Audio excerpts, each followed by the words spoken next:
Welcome back to Don't Bother Wearing Seatbelts.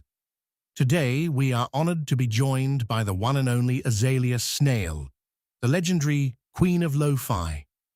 A true pioneer of the 1990s underground, Azalia helped shape the sound of home recording, neo-psychedelia, experimental pop, and the DIY universe that so many artists continue to explore today. She is a songwriter, a multi-instrumentalist, filmmaker, a sonic explorer, and someone whose life story almost feels like the indie rock version of Forrest Gump. Somehow, someway, Azalia has crossed paths with everyone from Beck to the legendary Dick Van Dyke.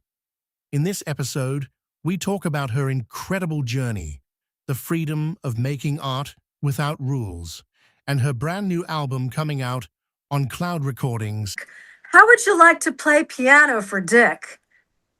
And again, Dan and I are like, yeah. Yes. So we follow them in the back room. And the next thing we know, Dan is playing all these, old time jazz songs for Dick Van Dyke, who only really loves music from the 30s and 40s, by the way.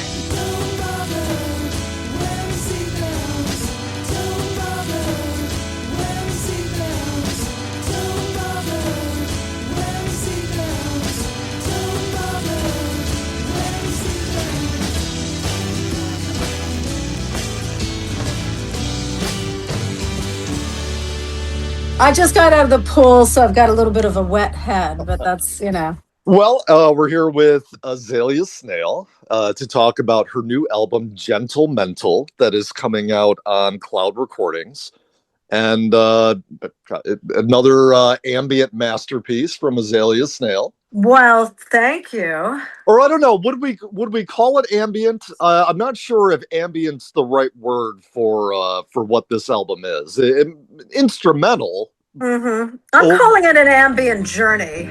Okay. Because it takes you on a journey where, I've always loved doing instrumentals, but I love the idea now of an entire album where you don't really have to, you can interpret it as you want, and the words obviously always make you feel a certain way. This is the whole ideology of this is to make the music stand on its own. Yeah. Well, for the listener, I want to say, because some people, I have friends who maybe will be turned off by saying something is ambient or something, but to me it sounds, it's a very fun, almost poppy instrumental record, because the instruments that you chose to use make it, I turned it on and I was going to work out to it, just have it in headphones, and I was kind of like jumping around my apartment listening to it. So I feel like it's very fun and poppy. So ambient, it may be ambient to some, but it sounded like a really fun, film score to me or something like that. So I love that you said that it's a journey, because I was taken there. Oh, that's the biggest compliment. Thank you. John Karen Fernandez, who obviously runs Cloud Recordings, he said it reminded him of Morricone. And then another person said that, and I'm like, okay, my work is done. I mean, track one, absolutely. My thought was, okay, this is Barry Morricone. Well, thank you. I mean, that is, for me, the highest compliment. So thank you. Yes. I was wondering, how did you initially get hooked up with John Karen Fernandez and Cloud Recordings? Well, we were all 90s musicians, and we would, sometimes play shows together. And if I'm not mistaken, I'm not exactly sure who was in Shreveport, Louisiana, when I played there, probably around 92. And it was in this sort of concrete barn, I'll call it. And I was showing my crazy Super 8 films, which I took, on the road, and I would have these supers as long before you could put a video together. And this would have been around the time that you put out Burnt Sienna. Is probably that in 92? Yeah, that sounds right. Yeah. And Funeral Rising maybe was just coming out, my third album. But so I played in this little barn, and I had my films, and I swear to God, all the kids there were on some sort of drug. I don't know if it was, mushrooms, ecstasy, angel dust. I don't know. I don't know what their drug of choice was, but Good times were being had. good times are being had by all of us. Obviously I wasn't doing a lot of drugs on the road, and I didn't do a lot of drugs in general, but just enough to kind of open up those doors of perception, as Aldous Huxley would say. Sure. And so anyway, that's how I met John. And then Olivia Tremor Control and Azalia Snail shared some bills. I definitely know we played Bottom of the Hill together. And I think it was with the Thinking Fellers, I believe. Wow. They might remember. John was that had to have been an amazing show. well, thank you. It was Olivia a lot Tremor of fun. Control, and Thinking Fellers Union. Yes, Thinking Fellers Union, and but I played with all those bands of that era. All the avant-garde, psychedelic, lo-fi, DIY. And it was such a great time in the 90s. So yeah, so we met, and then of course I played with Robert Schneider's, Apples in Stereo. And I played with, I don't know if I ever shared a bill. I think I may have played with Neutral Milk Hotel once, but I believe Jeff Mangum was also at that Shreveport show, and several members of Olivia Tremor Control, and, a couple of Apples. And, so we just became pen pals. And of course, this was before the internet. So it was all done by calling, writing, snail mail, and maybe even faxing here and there. I just think, it's one of the great, challenges for me anyway in life is to be something original and stand on your own and not take from people. And, people always say, well, your music doesn't sound like anything else. Well, A, I wouldn't want it to, and B, I wouldn't know how to imitate somebody. It's just such foreign territory for me. No, you were certainly an original. Thank you. For me, listening to your recordings and being, semi-aware of your career and other recordings, I just think it's so fantastic that you're still producing music at the level that you are and at the rate that you are. Me being a former touring musician who used to put out a lot of records, and now that I'm in my mid 40s and a parent, Uh-huh. I haven't put out music in a long time. Aw. But it's inspiring to see, you doing what you're doing and to making such great work. And, talking to you just moments ago about, whatever the fires in California, to me that scares me that like somebody who's a home recording person would be in that situation, because I wouldn't want their studio to be gone. Incinerated. Oh, I know. Yeah, I What I know. mean? It's very scary. Well, that's why my husband and I decided to take this plunge and get a place. First thing I checked on this Zillow box is low fire danger, minimal fire danger. It was really important. And his father, Dan West, my husband, and other half, who we have a band called Lovey Dove together. His father was a screenwriter and has all these archives. And so we were just, he died just a few years ago. And so we're like, God, we have to protect this. I mean, let alone his archives and my archives. And so we feel really safe in this place now in the desert. And then, we have our little rental in LA, but yeah, we're just kind of, I really did go into panic mode after those fires the next few days. And I said, we got to find a place where we can feel safe. So yeah, I know it's very scary and very sad for, all these thousands of people that lost everything. Yeah. Are you as a musician who always kind of seems to be continuing to move forward, looking back on such kind of an illustrious career of a lot of recordings, how are you looking at your legacy and archiving it? Well, that's a good question. I mean, we don't have kids, so we kind of think, well, Dan is a graduate of CSUN, Northridge, California, University of California, Northridge. So I think they'll take his archives. We're thinking, I hate to even think about this right now, but yes. I'm sorry, not to make it like. No, I'm hoping somebody opens an indie rock museum, like a DIY lo-fi, all the weirdos and the miscreants, and or Yes. maybe even the Rock and Roll Hall of Fame will be smart and they'll have like a room for that or something. I Yeah. don't know. I I don't mean, think they're cool enough, but you have a well, great idea. Somebody needs to make this museum. yes, and I think maybe that's something that I actually it's so funny because I on Facebook, you can make those group pages. And years ago, I made a page called, what did I call it? Indie Rock Hall of Fame, I think I called it.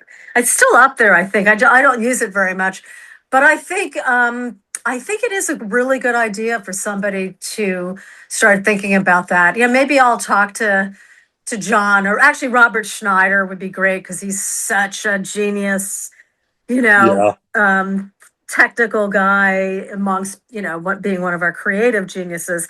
So that's something I should probably talk to Robert about. Like, let's get a museum going where we can, eventually put all our stuff that maybe, a few people might want to see.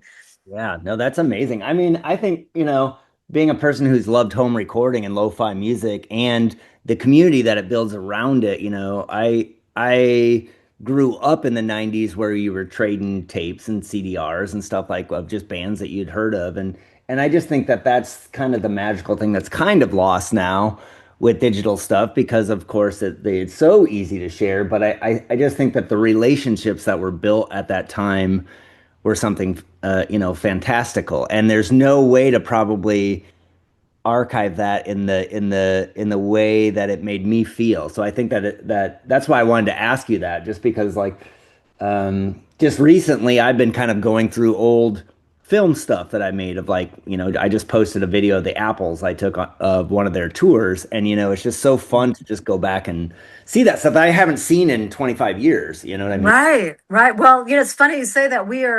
Dan and I have been archiving all our old Super 8 and, other little mini cam recordings. So this is a whole other subject, but I am kind of working on a documentary, mostly focused on the female DIY artists, although I'm not, I wouldn't knock out the guys, but What I think. what other artists are you concentrating on? Well, Linda Smith is a really interesting artist who also did home recordings in the 90s. And we've been in touch. In fact, I DJ'd a show that she came out and played California for the first time ever I want to say about a year and a half ago.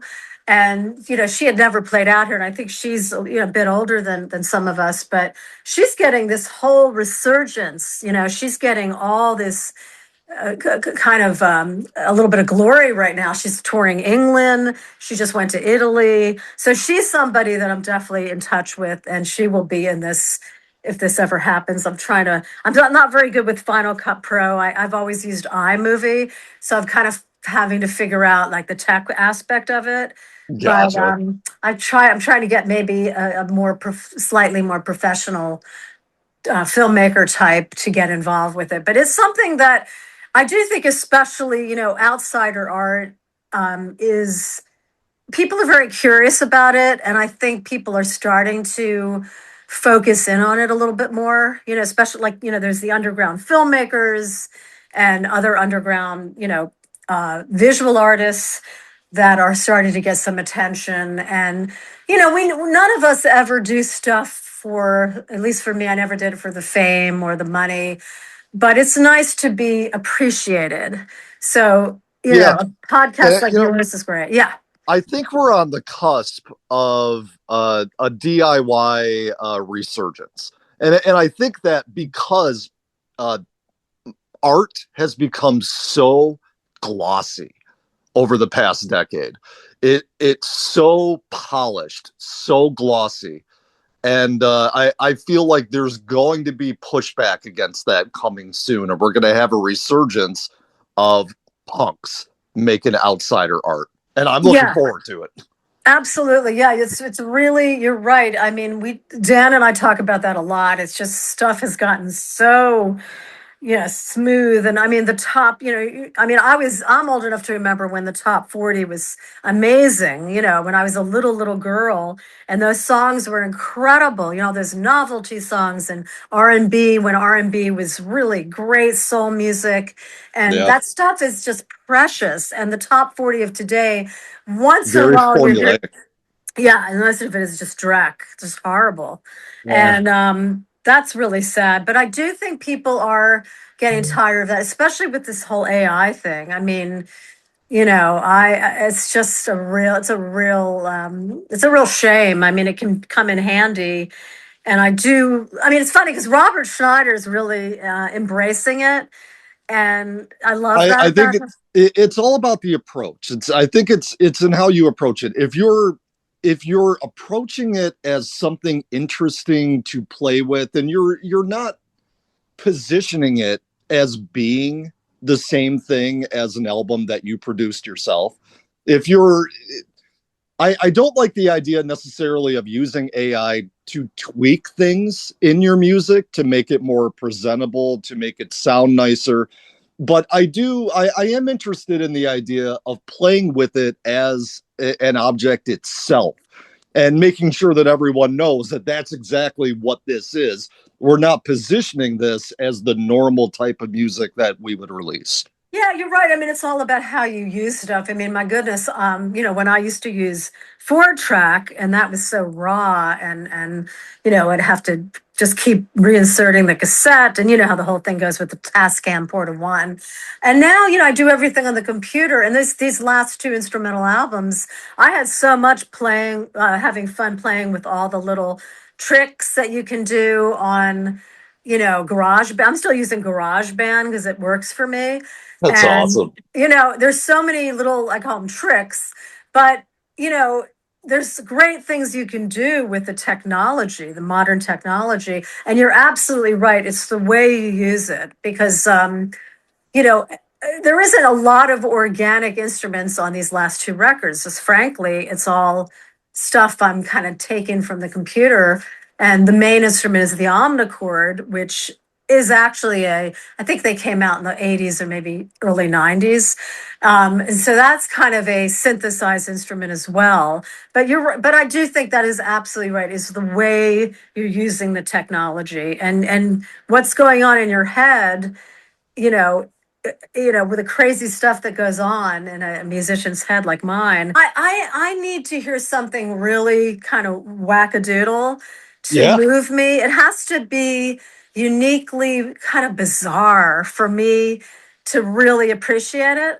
At the very least, take you by surprise. Yeah, exactly. Yeah. Yeah, well, I want to go back to a second on your using like iMovie and GarageBand, because I do feel like I'm similar in the sense that, like, coming from like a 4-track or kind of an old analog recording, how those things are kind of considered pretty lo-fi. In like 2010 and stuff, people, like, everybody was trying to make albums on GarageBand and stuff like that.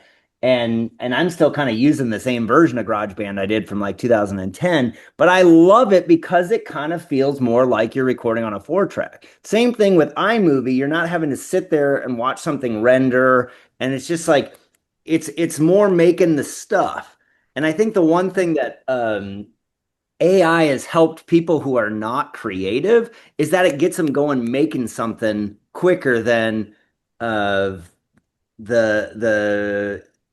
people who can't stand the process. Now, I think like the one thing that I miss from old 4-track recording days is the process. And that's the thing that holds a lot of people back, is like getting the 4-track out, plugging the things in, putting the microphone up. All of these things that are kind of like at your hands in the computer now makes it very easy to just sit down for 5 minutes and be creative. But I love the process of it. Tell me a little bit about what your process goes into, like when you're making a record. Do you start just being like, all right, now I'm going to make a record? Or is it just kind of a continuation because you're always kind of have been making records for the past 30 years? Yeah.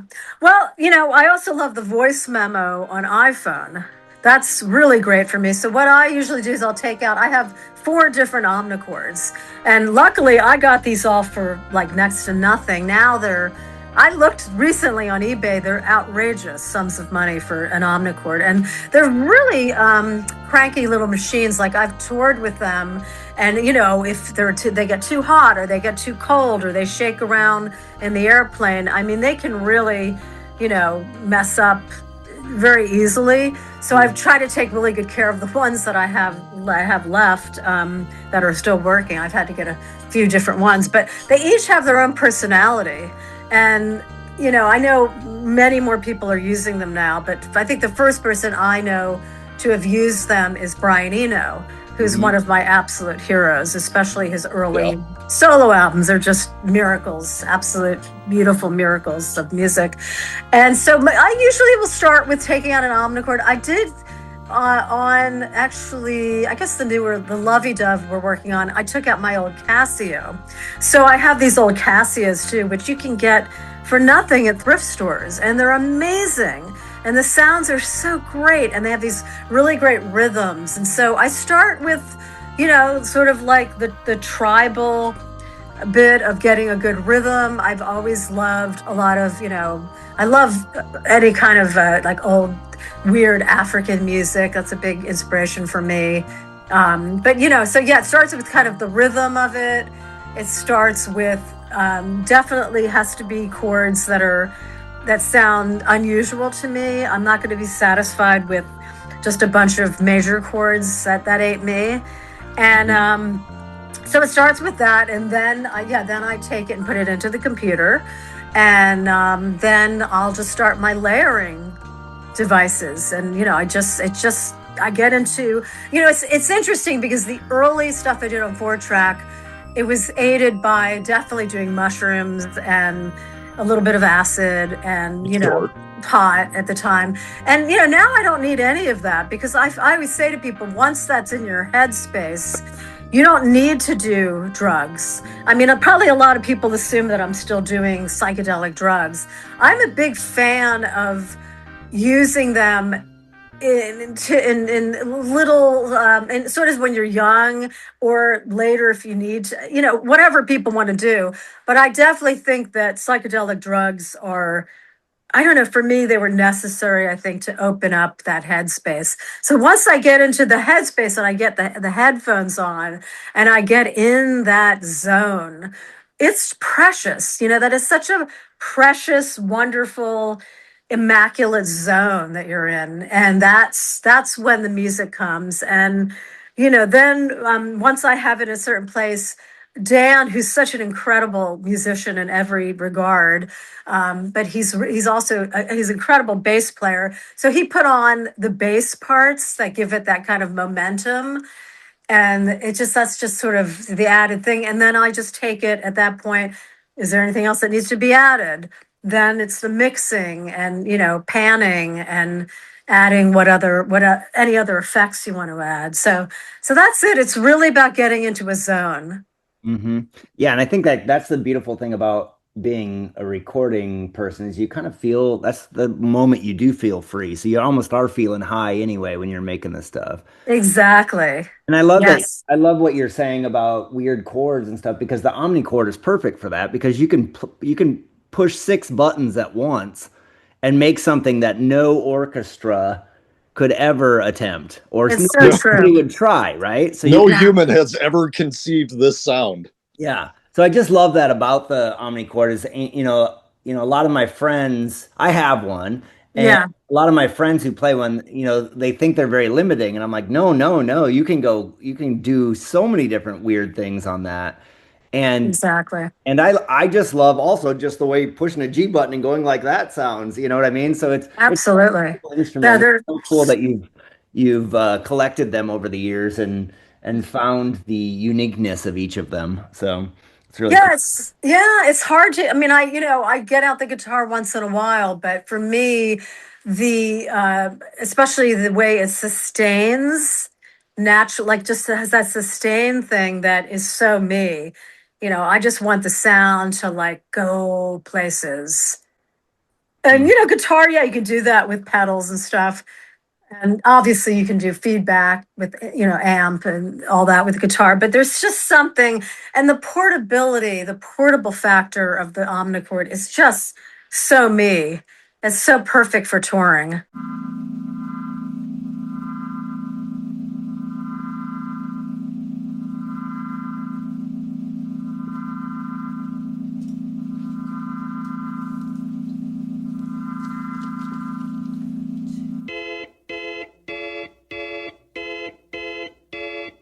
I know that you believe that what you watched on TV was just another clue that they wrote for you. Yes. Do-be-do-do-do. At least that much is true. Do-be-do-do-do. They wrote it just for you. Do-be-do-do-do-do. They showed it on the news. Do-be-do-do-do-do. For people just like you and me who like to believe that what we receive is true. Thank you for listening to Don't Bother Wearing Seatbelts. It's that time again where we transmit straight to Athens, Georgia, to the Elephant Six headquarters, where we have Kelly Hart waiting to give us the Elephant Six news. Kelly, how are you? And do we have any update on the Olivia Tremor Control's brand new release? Hello, Patrick. First of all, I'm fine. Thank you for asking. And second of all, I felt a little disturbance in the force the other day. Ooh. And I kind of feel like there might be some news soon, but not yet. Okay, well, the force is strong with this one, so we will wait patiently. Hopefully, all of the Jedi powers will come together and create something for us. That's exciting. Well, what else is going on while we wait patiently for that news? Well, there's lots of things going on, so let's talk about what everybody else has going on. Let's start out with new releases. We just had two at the beginning of the month. Of Montreal has put out an album, and that came out on June 5th. Also on June 5th was the rescheduled release of the Black Swan Network, the Early Music Volume 1. There was a delay at the pressing plant, so that's on Happy Happy Birthday to Me Records. It's a co-release with Elephant Six. And then upcoming, we've got Ladybug Transistor is doing a reissue on the label Dust in Memory of Beverly Atonal, and that's on June 19th. That album's been out of print on vinyl for a while, so this is great to have it back on vinyl. And then we've got some things later in the summer. Go Public is a band that has some Masters of the Hemisphere alumni. That's going to be on Happy Happy Birthday to Me. That's coming out in July. The album's called You Are Traffic. So that should be a fun summer release. And then in August, we've got a new release coming from Great Lakes, Fear the Fear, also on Happy Happy Birthday to Me. I don't have the exact date, but August. And then later this fall, again, don't have an exact date yet, the Minders are going to have a new record, and we'll have more details on that soon. So lots of stuff coming out this summer, into the fall. A good time to pick up some new tunes. That's awesome. And the Minders one's also coming out on Happy Happy Birthday to Me, correct? It is also on Happy Happy Birthday to Me. Excellent. So a busy year for Happy Happy Birthday to Me. Yes. And Mike Turner just sent out an email about the Black Swan. So if you have ordered the Black Swan Network, it has been pressed and it should be arriving in our mailboxes very shortly. And maybe even you've gotten it by the time you hear this. So what else is going on? Well, also it's summertime, so lots of tour dates. This month in June, we've got Clay Cole, which is Rebecca Cole of the Minders and Pavement. She'll be playing a solo show in Columbus, Ohio on June 16th. So glad to see her out playing lots of solo shows. Hopefully that is going to lead to some recordings. Also, this month of Montreal is kicking off their huge nationwide tour. The first show is June 19th here in Athens, and it goes for weeks. It goes all the way out west and back again, and ends in Birmingham, Alabama on August 8th. So Catch of Montreal Also in June, we've got Garment District is playing a show in Pittsburgh on June 22nd, and they're opening for Sharp Pins. So that should be a great show. We've got a few shows at the end of the month here in Athens. We have our annual street festival called Athfest, where it's all bands from Athens and the surrounding area. So on the Elephant Six end of that, Elf Power is playing at the 40 Watt on June 27th. And John Fernandez is playing with his trio on June 28th. And that's part of Athfest, but you don't have to buy a festival pass to go to those. You can just go individually. I think John's show is on the outdoor stage, which is actually free. So catch those if you can. They're also doing a midnight screening of the Elephant Six documentary at Athfest out in the park downtown on June 27th. So that's also free. So if you haven't seen the documentary or just want to see it again in a cool outdoor setting, that would be a great place to see it. And then next month in July, just a reminder that Giant Day will be headed out west, opening for Black Moth Super Rainbow. These are all West Coast dates starting July 24th through August 7th. So you can find those dates all on our website. With links to places to buy tickets. And that's all I got for tour news right now. That's very exciting. There's lots of Elephant Six shows to be had for people who are hitting up live shows this summer. And that's all over the nation. So make sure you guys go and check out your favorite E6 bands. What else is going on, Kelly? Do you have any other extra kind of miscellaneous cool things happening? We got a couple miscellaneous things we're going to talk about. This month, we will be launching the Elephant Six Puzzle Company, which will be jigsaw puzzles featuring art from Elephant Six albums. The first one we're going to be releasing at the end of the month is the cover art for Elf Power's Dream and Sound album. Very cool. Yeah. And there'll be more puzzles coming later in the year, and we'll announce them as they come up a little later. That's very cool. What brought about these fascinating album covers becoming puzzles? It was just an idea that Will and I had, and we just, I don't know, it just seemed like a fun thing to do. Oh. What a great way to listen to a record and connect with the art that is on the album cover. You know, I think that people love to sit around and just hold the album cover while they're listening to a record. At least I do. It's just another way that Elephant Six is connecting with their fans. So that's very cool. And those are available on the E6 website? Yes, those will be available on elephant6.com starting at the end of June. Is that the only place you can get those? That will be the only place right now. Possibly a couple of stores might pick it up for distribution, but exclusive to the website for now. Excellent. Very cool. Well, we'll keep our eye out for that. What else is going on? One other thing I wanted to mention, which we mentioned last month, is that the Elephant Six documentary is officially being released in Japan in July. On July 31st, there will be a nationwide screening of the documentary at 20 plus theaters in Japan, including a special screening in Tokyo on August 1st. And that will include a Q&A with the director, Chad Stockfleth, and maybe a couple of other guests. So you can look that information up on, I think, on their website, the elephant6movie.com website. And that is also going to have a DVD Blu-ray release in Japan with Japanese subtitles. And I found out that our friend from Aleki Base was the person that helped with the subtitles. So, wow, that's so cool. How exciting for that movie to be shown there. Now, I know that several of the Elephant Six bands have toured in Japan, so this is a really, but probably not for a while. So this is a pretty excellent way for Elephant Six to be again conquering the world in a new way. All right. Well, thank you so much. Thank you, as always, Kelly, for joining us on Don't Bother Wearing Seatbelts. And remember, everybody, to get your records from your local independent record stores or from elephant6.com. We'll see you next month, Kelly. All right. Thanks, Patrick.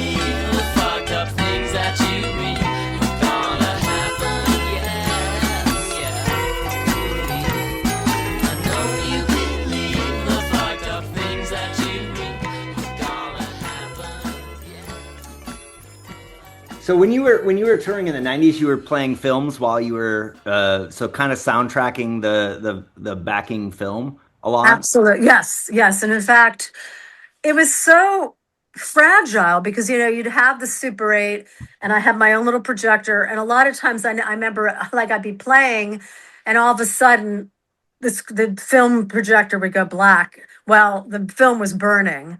Like Oh I no. burnt. Oh, it was. I mean, that's the thing again about some of these lo-fi devices that one would use back then. They're very fleeting. I mean, I burned a lot of movies. I saved as much as I could, but now I use the video. In fact, I made a whole feature.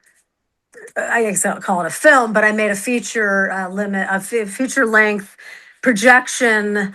I don't know if you guys know. I think John showed it in Athens, Georgia, but so now I can take a 45-minute album or 40-minute album, whatever it is, make a film for it and show that live. You know what I Oh, mean? So you did that for Power Lover, I right? did do that for Power Lover, and I'm doing it for Gentle Mental. Awesome.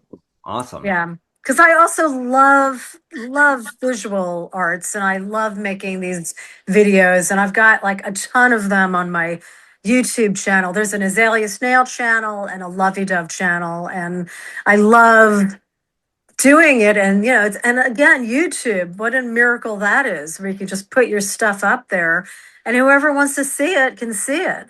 It's really quite something. I mean, the modern world, as much of a drag as it can be, it can also be quite marvelous. Oh, for sure it is. Now, I do think that there's something beautiful about the fragility of what art was before we were able to save it as securely as we can now. But I'm also glad at the same time that we can save all of our art now. Like there's a give Right. and take there. Yes, we've lost a sense of danger and fragility, but at the same time, we do get to experience art that could have been lost. And I'm I'm not happy that the Library of Alexandria burned down, I guess is what I'm saying. Oh, you mean in Egypt? Yes, Oh yes. yeah. I Oh was my saying, like goodness. it was a beautiful thing that those stories were that fragile and we've lost so much of it. But yeah, I Right. wish we had them still. Yeah, no, I know. And God knows what will happen in the modern world, but yeah, it's incredible the archive process. I have one of my best friends is an archivist at the American Film Institute, and that's exactly what she's doing is saving. And there's a lot of, especially well, they thought they were lost female directors of that, the 20s, 30s, 40s that people never heard of, and that stuff is being preserved and archived. So it's really incredible, yeah, that part of it, and that there's young people that are interested in not only seeing it but preserving it and archiving it. That makes me very happy. Yeah, Hmm. that's important Yeah. work. And I think too, like, somebody like an artist like yourself, at one time, maybe, some of your films and music would only be at a museum somewhere, where very few people in the grand scheme of things would be able to experience it, and I do love going to, we have a great museum here in Des Moines, Iowa, that has great features of female artists, of artists, weird artists from the past, films and, sonic exhibitions and stuff like that. But these are the only places you can see them in the world right now, and there's Wow. few people that are seeing them.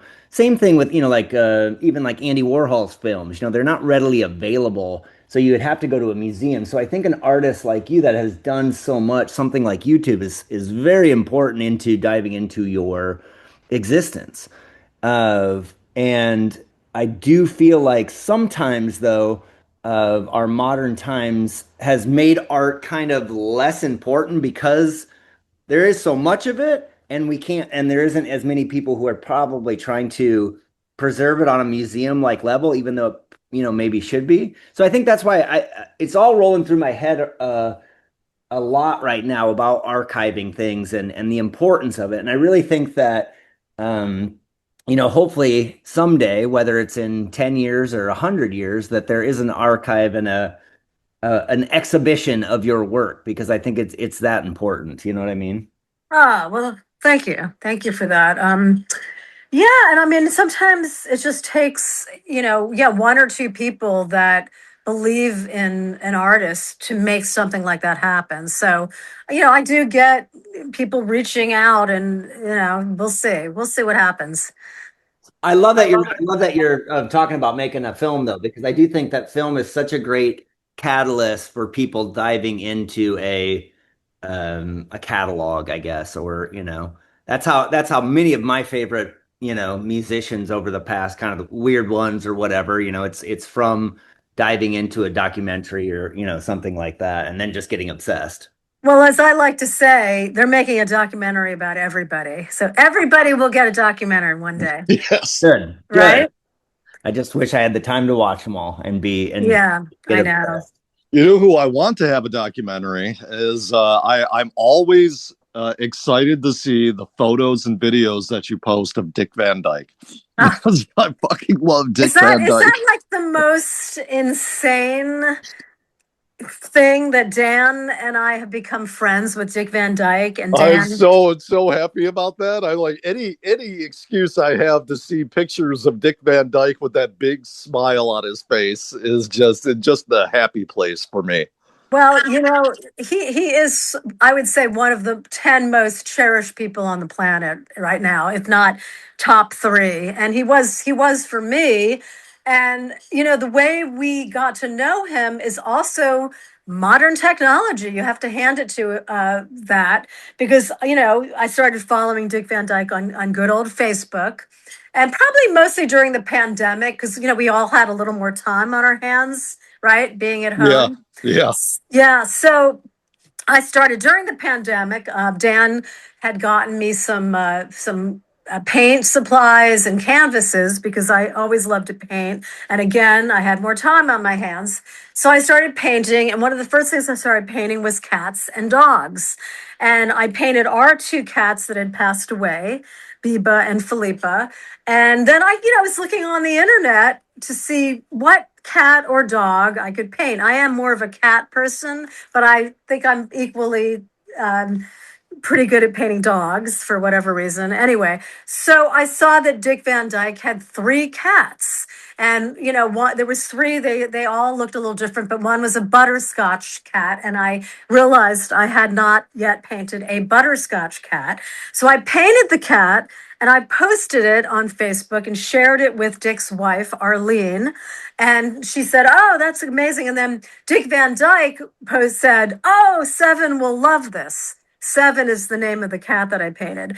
And so the other thing I found out on the internet was that Dick Van Dyke has these gigantic Halloween events where he has all these monsters and ghosts, and he just does this extraordinary Halloween event at his house That's in Malibu. amazing.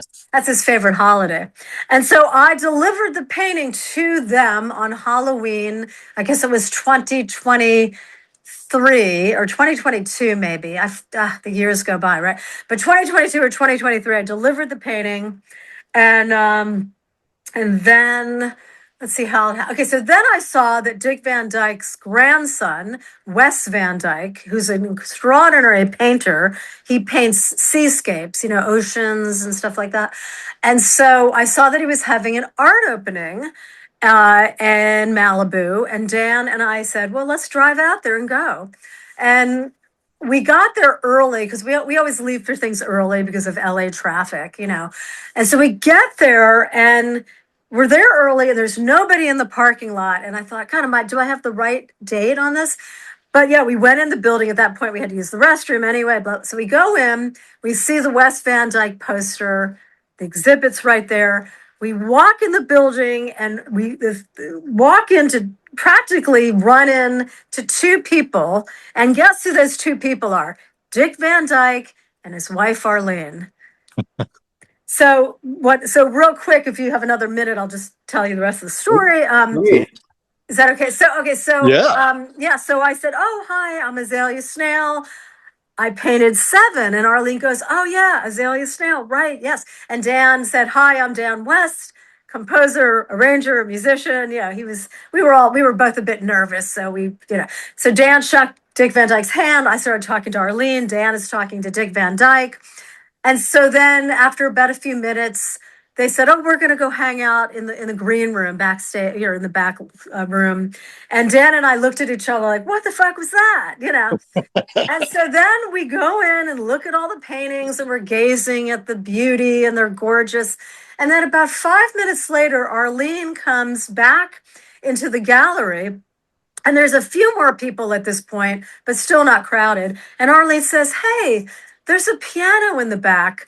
How would you like to play piano for Dick?" And again, Dan and I are like, "Yeah." Yes. So we follow them in the back room.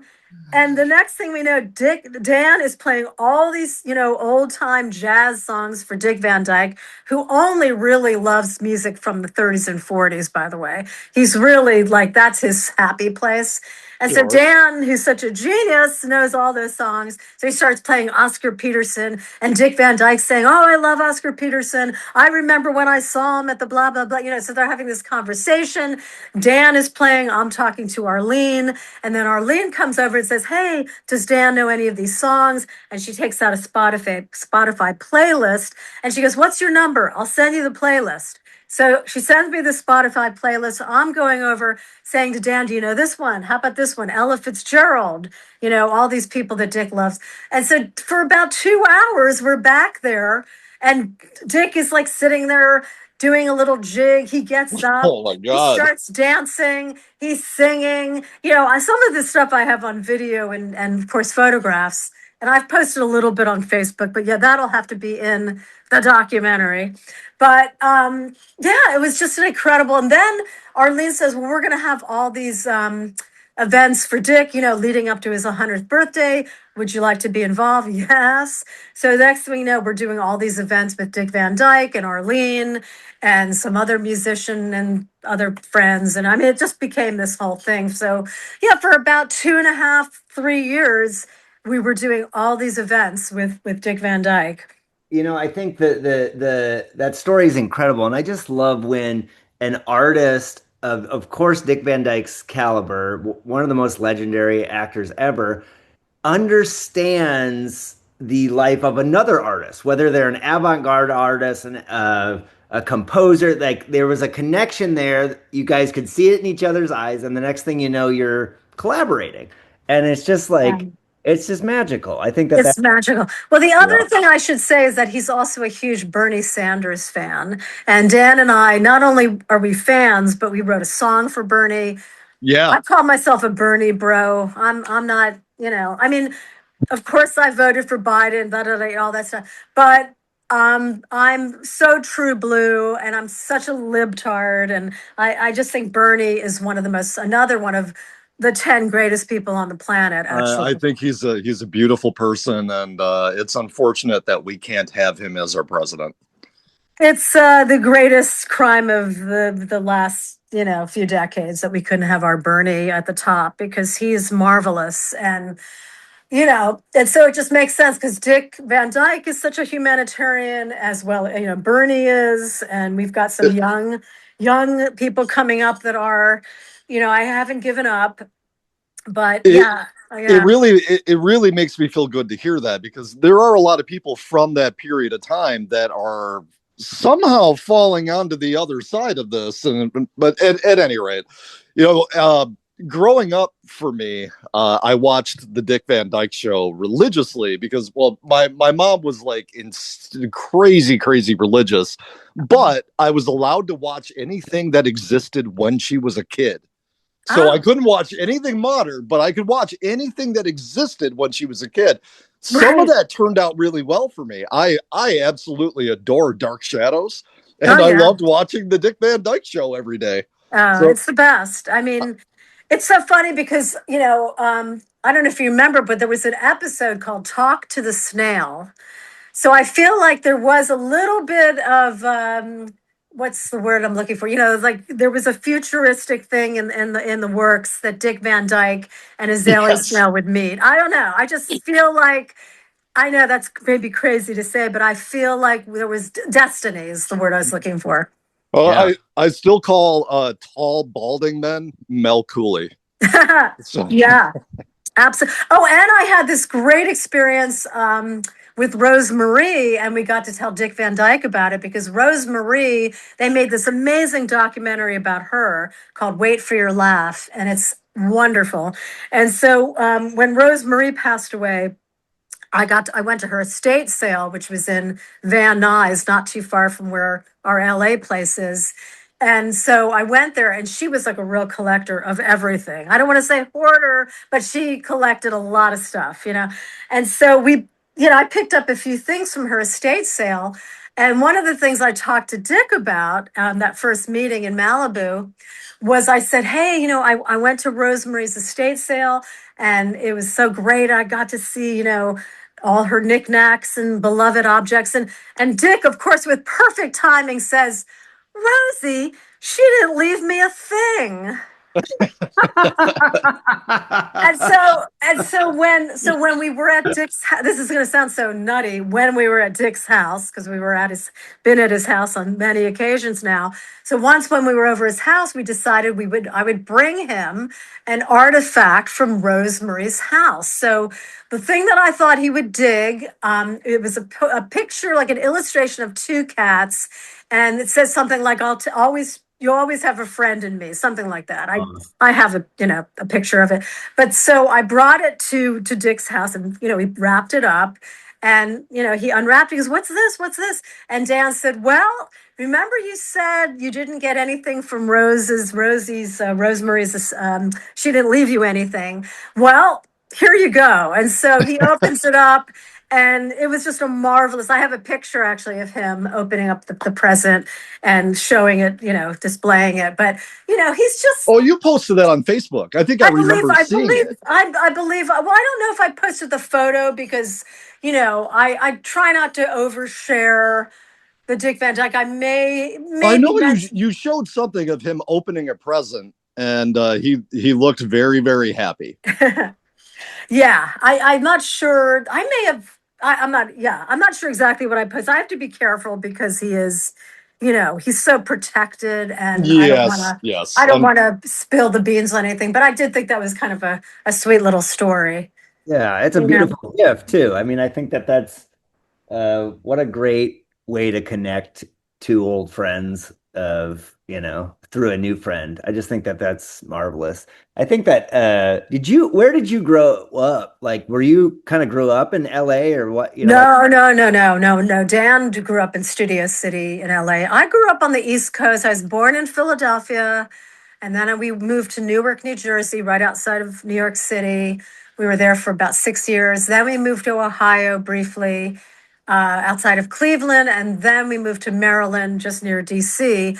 And when I graduated high school, boom, I always knew I wanted to live in New York City. So all those years that I connected with what would be the Elephant Six people, and in fact, some of them stayed at my fifth floor walk up in New York. That was all New York till 99. So in 99, I moved to LA. But yeah, so I moved around a lot as a kid. So I think I've always been kind of a gypsy spirit. Yeah. Well, I just think it's magical. That's one thing I love about like LA or New York. I'm from small town Iowa. You know what I mean? Mm-hmm. So Yeah. you don't have those.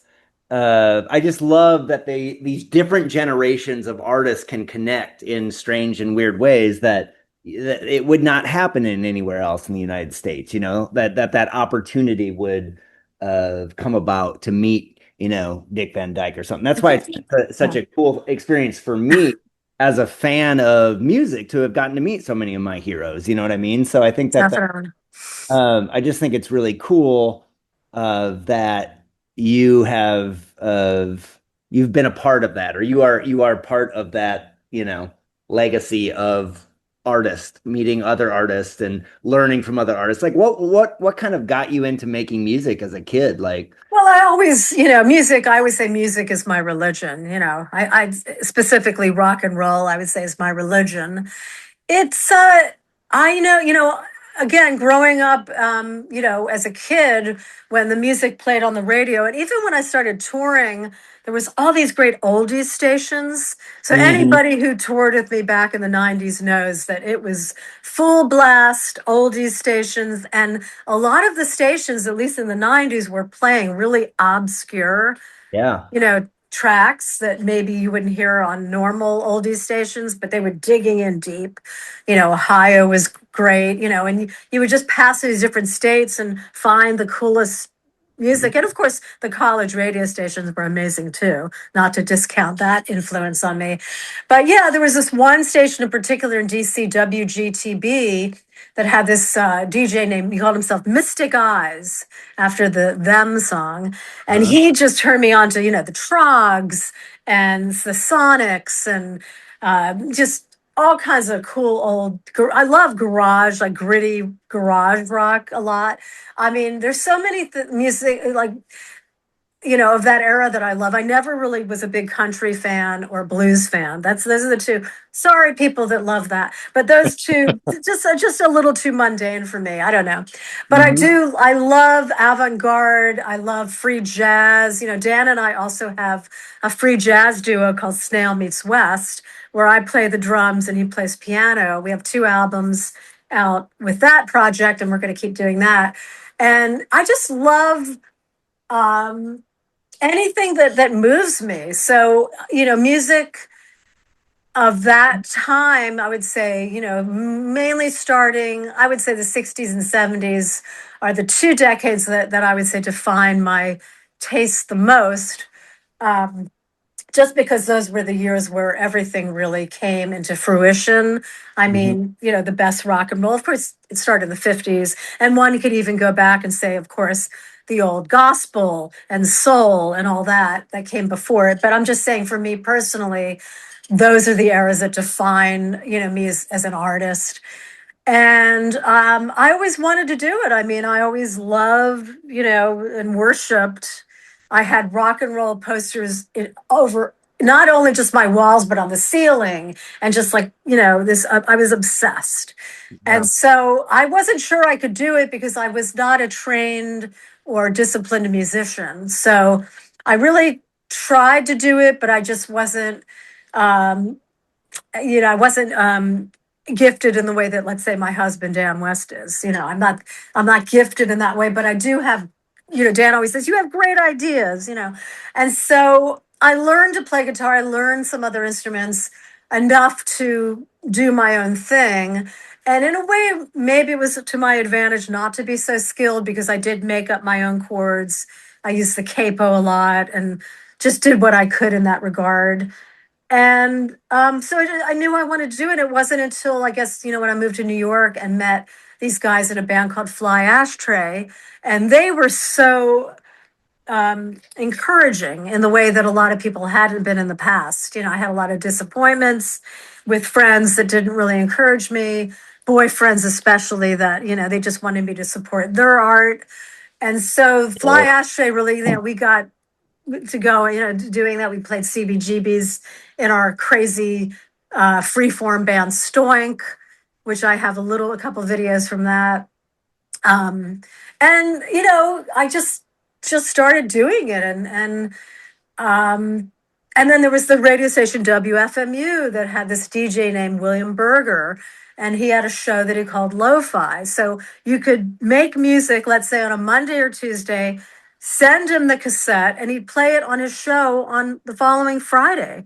Yeah, it's And amazing. so, being played on the radio so early on in my music making career was so encouraging and so inspiring. So I just wanted to make music and, like, oh my God, it's getting played on the radio. And then it just spread from there. And, was starting getting my music would get played on Japanese radio and just different things that would kind of blow my mind. The music that I am so drawn to is people who have, it might not be the most talented person in the room, but it's the people who have good taste. You know what I mean? And I think Yes. that growing up on an oldies radio station where you're hearing everything from the Sonics to the Supremes to the Left Bank to Zappa or whatever, all of these things are they're all just so good, and that it's inside of you, and then whatever you put out, there's just a lot of taste behind it. You know what I mean? Even if you're not as you don't have the dexterity to or whatever. Yeah, I think right. taste is so important. You can always get better at something, but taste is very hard to um Cultivate. yeah, And you know what I it, mean? as well as that, though, I think purity of intent and also just pure creativity are Uh-huh. more important than technical prowess. Yes, I agreed. If I wanted technical prowess, I suppose I could listen to Motley Crue, but I really fucking don't want to. I don't know how technically prowess they are, but anyway, no. I don't know either, But but I was just trying yeah, to pick I know something that's a that's got funny. like yeah, I'm sure Tommy's a good drummer. I'm sure he's an excellent drummer. I don't really want to fucking listen to him though. Right, They right. I definitely have think. prowess of some kind. Yeah, I think, yeah, going back to somebody like Brian Eno, he was not, he still says he's not a Right? musician, but the ideas he came up with and the melodic stuff that goes on in that head of his, and, my goodness, yeah, he just definitely. And then, the free jazz that I saw as an 18, 19-year-old in New York City, William Hooker and all these, crazy jazz people, that was so influential, and just all that stuff tied together, the really poppy stuff, the really, gritty garage, the soulful stuff, and the experimental stuff, all that stuff, I guess you might say is the culmination of what comes out of me. Yeah. Well, it gives you the license to be you. You know what I mean? And the cool thing is that you've taken it and then made it your own. And I think that's just so beautiful and awesome. And what a gift to the world that Ah, you've done, thank you. you know? Thank you. My goodness. Thank you so much.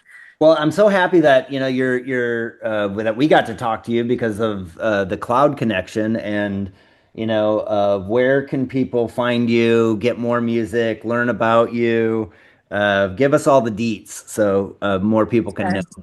Oh, okay. Well, I've got my Wikipedia page, pages, Lovey Dove, Bandcamp. It's, azaleasnail.bandcamp, I think is what it is.